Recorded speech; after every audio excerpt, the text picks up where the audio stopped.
সমহর বিশিষ্ট ভগ্নাংশে কিভাবে পরিণত করতে হয় চলো আমরা শিখে নিই। এখানে 1 নম্বরে দুটি ভগ্নাংশ আছে 7/9 এবং 5/12। এখানে হর আছে 9 আর 12। তো আমাদের প্রথমেই হরের লসাগু নির্ণয় করে নিতে হবে। এখানে আমরা যদি 9 আর 12 এর লসাগু নির্ণয় করি তাহলে দেখো কত হয়। 3 দিয়ে ভাগ যায়, তাহলে 3 × 9, 12 কে 3 দিয়ে ভাগ করলে 4, আর যায় না।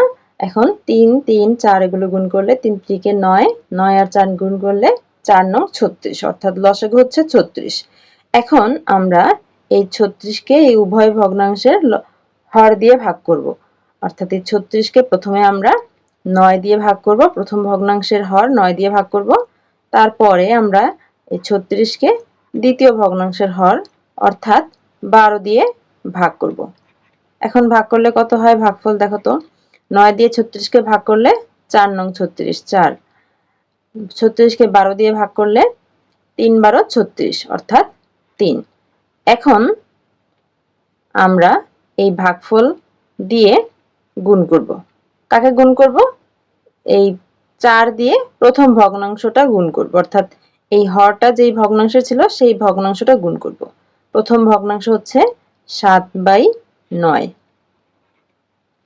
এখন এই 7/9 কে আমরা এই ভাগফল 4 দিয়ে গুণ করব। 7/9 কে ভাগফল 4 দিয়ে গুণ করব। লবেও 4 দিয়ে গুণ করতে হবে, তাহলে হরেও 4 দিয়ে গুণ করতে হবে। লবে 4 দিয়ে গুণ করলে 4 7 28, আর হরে 4 9 36। এবার এখানে আমরা লিখব দ্বিতীয় ভগ্নাংশটা, অর্থাৎ 5/12।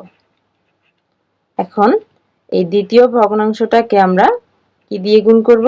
এই ভাগফল দিয়ে, অর্থাৎ 3 দিয়ে। লবকে 3 দিয়ে গুণ করব, হরকেও একই সংখ্যা দিয়ে গুণ করব। লবে আসে 3 5 15, আর হরে আসে 3 12 36। দেখো আমরা এবার দুটি ভগ্নাংশ পেয়েছি, সেটা হচ্ছে 28/36 এবং 15/36।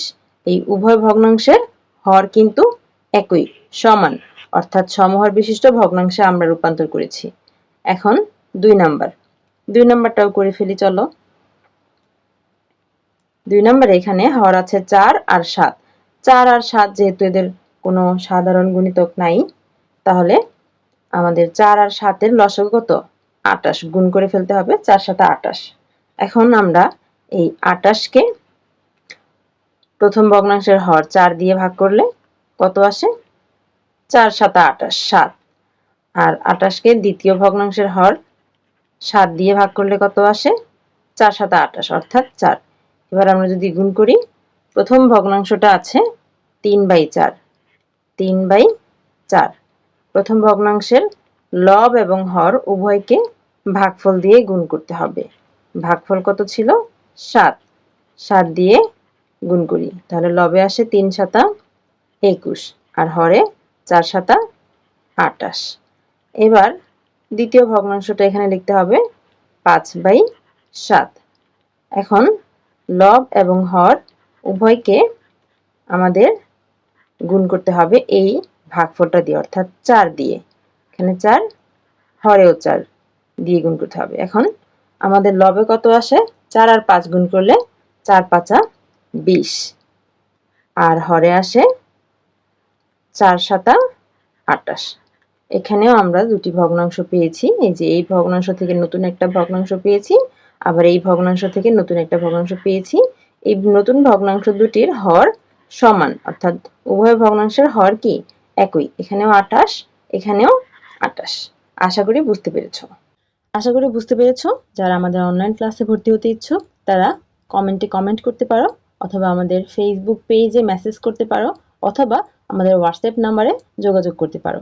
এতক্ষণ সাথে থাকার জন্য সবাইকে ধন্যবাদ।